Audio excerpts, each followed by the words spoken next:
Hola a todos. Hay una pregunta que, bueno, parece que está en todos lados últimamente, ¿no? Casi como un fantasma tecnológico. ¿La inteligencia artificial nos va a reemplazar? Es que es una idea fuerte, ¿viste? La del futuro donde las máquinas nos superan, nos dejan sin trabajo, quizá hasta sin propósito. Genera mucha fascinación, pero también, bueno, una inquietud bastante profunda. Sí, sí, es una inquietud súper comprensible, sin duda. Mezcla como ese vértigo del avance tecnológico con un miedo muy humano a volvernos irrelevantes. Pero hoy, justamente, vamos a explorar una perspectiva un poco distinta. Una que nos llega de estos extractos de un texto llamado El espejo digital. Exactamente. La idea de esta charla, de esta exploración, no es negar lo potente que es la IA, para nada, sino ir un poco más allá del simple miedo al reemplazo. El texto propone algo que la verdad me pareció fascinante, que la IA funciona más bien como un espejo. O sea, al mostrarnos una inteligencia increíblemente capaz, sí, pero fundamentalmente diferente a la nuestra, nos obliga a mirar y valorar aquello que es única e irreemplazablemente humano. Precisamente, es como una invitación a mirarnos a nosotros mismos, pero a través de la máquina, ¿no? Así que, bueno, la ruta para hoy sería más o menos así. Primero, vamos a cuestionar un poco esa idea del reemplazo total, ver de dónde viene ese miedo según el texto. Después, exploramos algunos paralelos históricos que la fuente cree que son importantes, reveladores. Luego, nos metemos de lleno en lo que llama la paradoja del espejo. Ahí nos vamos a enfocar en cualidades como, bueno, la conciencia, la empatía, la creación de sentido. Y al final vamos a tratar de esbozar la visión que propone el texto de un futuro de, bueno, lo llama humanidad aumentada. Suena súper necesario ese recorrido. Entonces, empecemos por el principio. Este miedo al reemplazo es muy real, se siente. ¿Qué nos dice el espejo digital sobre por qué nos sentimos tan amenazados? O sea, ¿de dónde sale esa idea tan fuerte de que nuestro valor está en juego? Mira, lo fascinante aquí es que el texto lo ubica en lo que llama el mito de la superioridad cognitiva. Argumenta que, bueno, durante siglos hemos construido una parte enorme de nuestra identidad, ¿viste? De nuestra dignidad incluso, sobre la idea de ser la especie pensante. Nuestra capacidad para razonar, para analizar, calcular, crear estrategias complejas, eso era lo que nos ponía, digamos, en la cima. Tiene lógica, sí. Éramos, hasta donde sabíamos, los únicos capaces de componer una sinfonía, de diseñar un puente increíble o desarrollar teorías súper abstractas. Ese era nuestro nuestro diferencial. Correcto. Nos veíamos como los maestros del procesamiento de información, de la resolución de problemas complejos. Y el texto sugiere que caímos un poco en la trampa de medir nuestro valor principalmente con esa vara, ¿no? La inteligencia puramente lógica, analítica. Y claro, ahora aparece una tecnología que empieza a destacar justo en esas áreas. Y ahí nos asustamos. Pero acá me surge una duda. Entiendo el punto histórico, perfecto. Pero, ¿no es la IA de ahora, la generativa y todo eso, fundamentalmente distinta a las tecnologías de antes? Digo, una calculadora superó nuestro cálculo, sí. Un telar mecánico, la velocidad de tejido. Pero la IA toca el lenguaje, la creación de imágenes, la música, cosas que sentimos mucho más, no sé, más nuestras, más del núcleo humano. ¿No es un desafío diferente? Es una objeción súper pertinente, sí. Y el texto no le esquiva, ¿eh? Reconoce que la IA actual es disruptiva de una manera, bueno, más amplia, más profunda quizá. Sin embargo, la perspectiva que ofrece es que, aunque la escala y el alcance sean distintos, el mecanismo de fondo, o sea, cómo la tecnología nos fuerza a redefinir nuestro valor, ese mecanismo sigue un patrón histórico, y ahí es donde entran los ejemplos que menciona. Hablemos de esos paralelos entonces. El texto menciona la calculadora. Uno podría haber pensado, bueno, listo, automatizamos el cálculo, chao matemáticos. Pero no fue así. Exactamente. La calculadora no es que eliminó a los matemáticos. Al contrario, los liberó de la tarea más tediosa, más mecánica, del cálculo manual intensivo, que además es propensa a errores. y eso les permitió enfocar su energía, su cabeza, en desarrollar teorías más abstractas, explorar campos nuevos, pensar a un nivel conceptual mucho más alto. O sea, la herramienta potenció la disciplina, no la reemplazó en su esencia. Y el otro ejemplo que da es el telar mecánico, una tecnología que, bueno, causó una disrupción social y económica tremenda en su momento. Sin duda. Generó un miedo enorme por la pérdida de trabajos, la desaparición de oficios artesanales. Y sí, transformó radicalmente la industria textil, eso es innegable. Pero no eliminó por completo la artesanía. Lo que hizo fue redefinirla. El tejido a mano pasó a ser una forma de arte más especializada, valorada por su singularidad, por la calidad. Y mientras tanto, la producción industrial democratizó el acceso a la ropa para muchísima gente. Cambió el rol, pero no es que eliminó el valor humano asociado a crear textiles. Entonces, la lección de estos ejemplos, según lo que plantea el espejo digital, es que la tecnología suele automatizar tareas, sí, pero no necesariamente anula el valor humano en ese campo. Más bien como que nos empuja a encontrar ese valor en otros niveles, ¿no? O en aspectos distintos de la actividad. Si conectamos esto con el panorama general, esa es justamente la tesis central del texto sobre la historia de la tecnología. Cada gran avance nos obligó, de alguna manera, a despegar nuestra idea de dignidad de la mera utilidad. O sea, de la capacidad de hacer una tarea específica bien y rápido, y anclarla más en el propósito, en la intención, en la creatividad de otro nivel, en la búsqueda de significado. Y la IA, vista así, no es tanto una cosa nueva y aterradora, sino como la siguiente etapa natural en esa evolución. Nos enfrenta más directamente que nunca con la pregunta, bueno, si las máquinas pueden hacer tantas cosas, ¿qué es lo que realmente nos define y nos hace valiosos como humanos?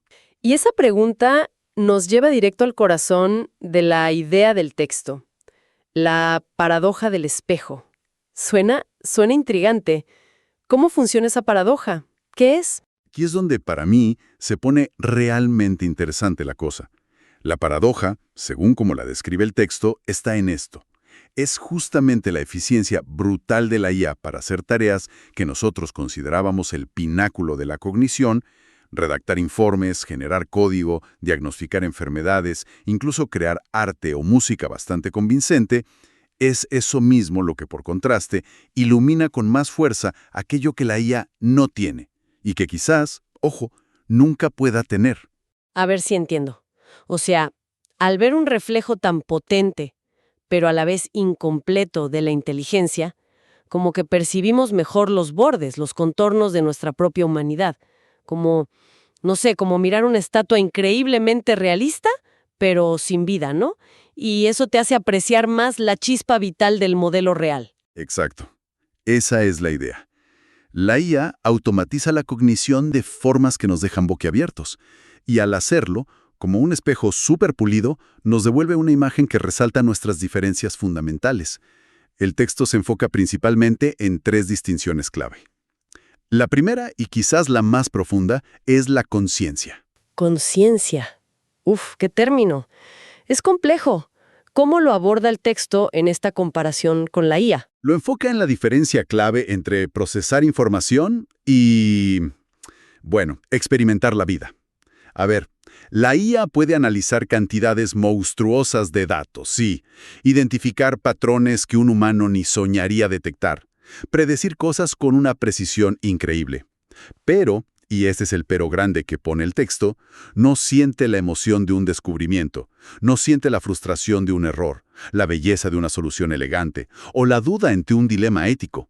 Su inteligencia, por más sofisticada que sea, es una simulación de procesos cognitivos. Le falta la experiencia subjetiva, el ser que vive, que siente. Claro, entiendo. La IA calcula probabilidades, pero el humano siente el peso de tener que elegir.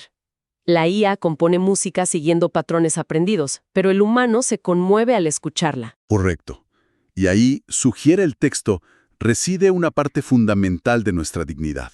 No solo en poder procesar información, algo que la IA ahora nos desafía, sino en la cualidad misma de nuestra experiencia vivida, en la subjetividad. en poder sentir alegría, tristeza, asombro, amor. Y es justamente esa vivencia interna lo que el espejo digital, por cómo funciona, no puede reflejar. Nos devuelve, por ausencia, la imagen de nuestra propia profundidad experiencial. Es muy potente esa idea, la verdad. ¿Y cuál sería la segunda distinción clave que resalta el texto? La intención y la empatía. Acá el contraste es quizá más fácil de ver, más tangible. El texto pone ejemplos como este.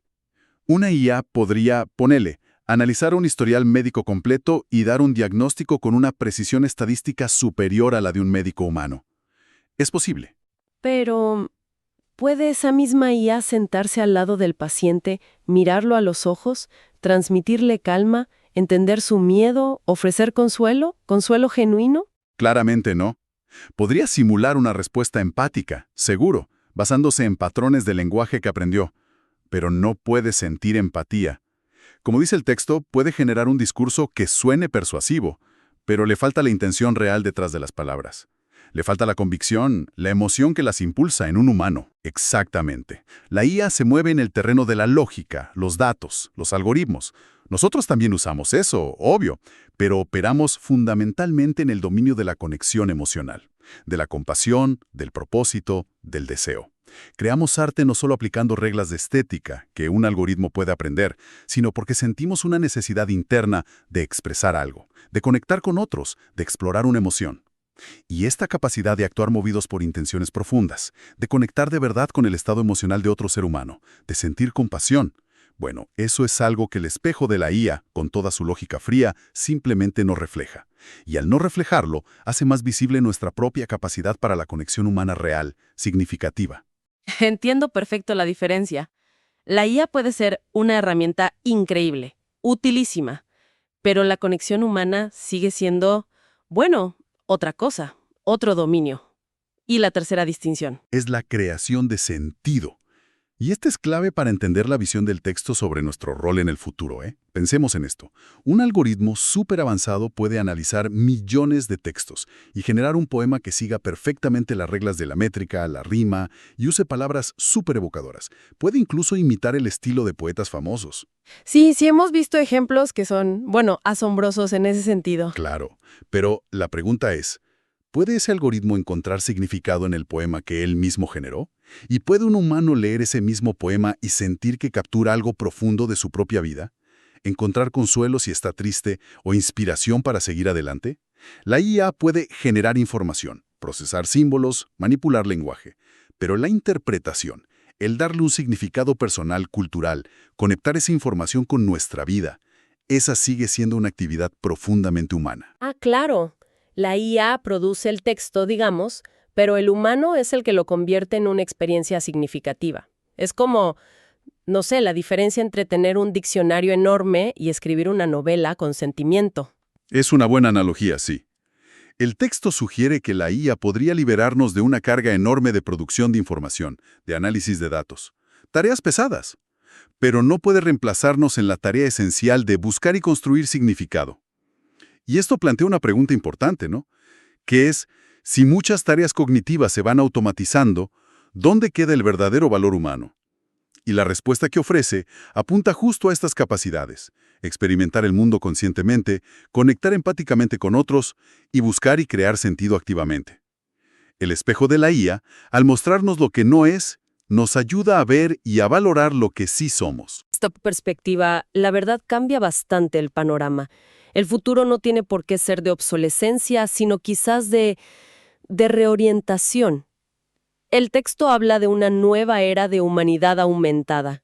¿Cómo se imagina concretamente esa era? No la pinta como una utopía donde nadie trabaja, para nada, sino como una transformación profunda de qué significa trabajar y quizás de nuestras prioridades como sociedad. La idea central es que el trabajo que es puramente rutinario, repetitivo, ese que no necesita juicio complejo, ni creatividad real, ni empatía profunda, bueno, ese tipo de trabajo sí podría ser cada vez más delegado a sistemas de IA. Y eso, en teoría, nos liberaría tiempo y capacidad mental para enfocarnos en aspectos más humanos del trabajo y de la vida en general. El texto da ejemplos concretos de esto, ¿cierto? Sí, sí. Esboza algunos escenarios posibles. Menciona, por ejemplo, al médico. Un médico que, liberado por la IA de tareas administrativas como llenar formularios electrónicos eternos o analizar montañas de datos de investigación, bueno, podría dedicar mucho más tiempo a la interacción cara a cara con el paciente, a escuchar sus preocupaciones, a explicarle el tratamiento con calma, a entender el contexto de su vida que afecta su salud. La IA maneja los datos, digamos, y el médico maneja la relación humana y el juicio clínico complejo. Otro ejemplo que recuerdo que mencionaba el texto es el del abogado o abogada. Correcto.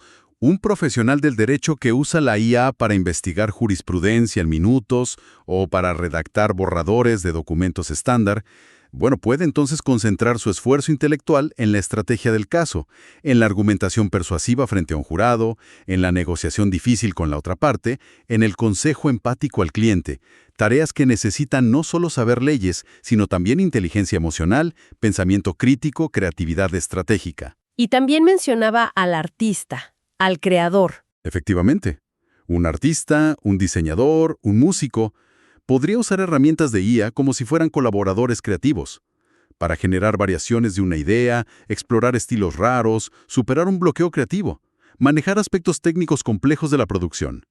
Y eso le permitiría dedicar más tiempo a la idea original, a la experimentación audaz, a expresar su visión personal única, en lugar de pasar horas en tareas técnicas repetitivas.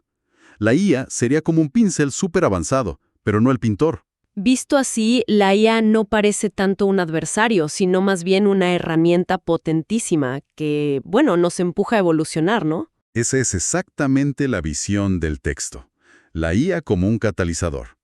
Una fuerza externa que sí puede ser disruptiva, puede incomodar, claro, pero que fundamentalmente nos obliga a abandonar lo que llama la arrogancia intelectual. Esa idea de que nuestro valor está solo en la inteligencia lógica, y nos obliga a reconectar con nuestra esencia más profunda. Una esencia hecha de conciencia, de creatividad que nace de la experiencia y la emoción, de compasión, de búsqueda de sentido. Cualidades que por su naturaleza misma parecen imposibles de digitalizar por completo o de replicar fielmente en un algoritmo. Entonces, ¿qué significa todo esto? Si tuviéramos que resumir, destilar el mensaje central de El espejo digital en una idea clave para quienes nos escuchan, ¿cuál sería? Yo creo que la idea fundamental es esta. Nuestro valor duradero como seres humanos no está en intentar ser mejores que las máquinas en las tareas que ellas pueden hacer cada vez mejor. Nuestro valor radica en reconocer y sobre todo en cultivar aquello en lo que somos esencialmente diferentes. Y esa diferencia fundamental, según lo que exploramos del texto, está en nuestra capacidad de tener experiencias subjetivas, conscientes, de sentir empatía y actuar con intención, de conectar emocionalmente, de buscar y crear significado y de ejercer una creatividad que viene de algo más que solo lógica y datos. Exactamente. Y esta diferencia intrínseca, argumenta la fuente, es la base de una dignidad humana que ninguna tecnología, por más avanzada que sea, puede realmente amenazar o quitar. La IA podrá superarnos en cálculo, en velocidad, en reconocer patrones complejos, pero no puede replicar la esencia misma de lo que significa experimentar el mundo como un ser humano consciente, que siente. Es una perspectiva que, bueno, sin negar los desafíos que obviamente existen, ofrece una visión menos fatalista, ¿no? Más esperanzadora. Nos devuelve como cierta agencia. No seríamos simplemente víctimas pasivas del avance tecnológico, sino que la tecnología misma, paradójicamente, podría empujarnos a redescubrir y valorar más profundamente nuestra propia humanidad. Así es. El espejo digital, al reflejar una inteligencia muy potente pero no humana, nos devuelve una imagen más clara de lo que sí es humano. Y es como una invitación implícita a cultivar esas cualidades: la profundidad de la experiencia, la calidez de la conexión, la búsqueda incansable de sentido. Bueno, para ir cerrando nuestra conversación de hoy, hagamos un brevísimo repaso. Hemos analizado las ideas centrales de El espejo digital, que básicamente desafían esa narrativa tan común del reemplazo humano por la inteligencia artificial.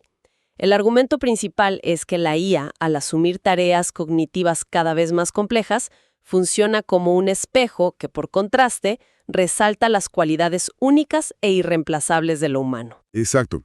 Hemos visto que esas cualidades incluyen la conciencia, o sea, la capacidad de tener experiencias subjetivas, la intención y la empatía, la capacidad de conectar emocionalmente y actuar con un propósito, y la creación de sentido, la capacidad de interpretar el mundo y darle significado personal. Y en lugar de llevarnos a la obsolescencia, la IA podría ser un catalizador para una evolución hacia lo que el texto llama una humanidad aumentada, donde nos liberamos de lo rutinario para enfocarnos en estas capacidades que son intrínsecamente nuestras. Y esto nos deja con una reflexión final, ¿no? Una idea para seguir pensando, que sale directamente de las implicaciones de este texto.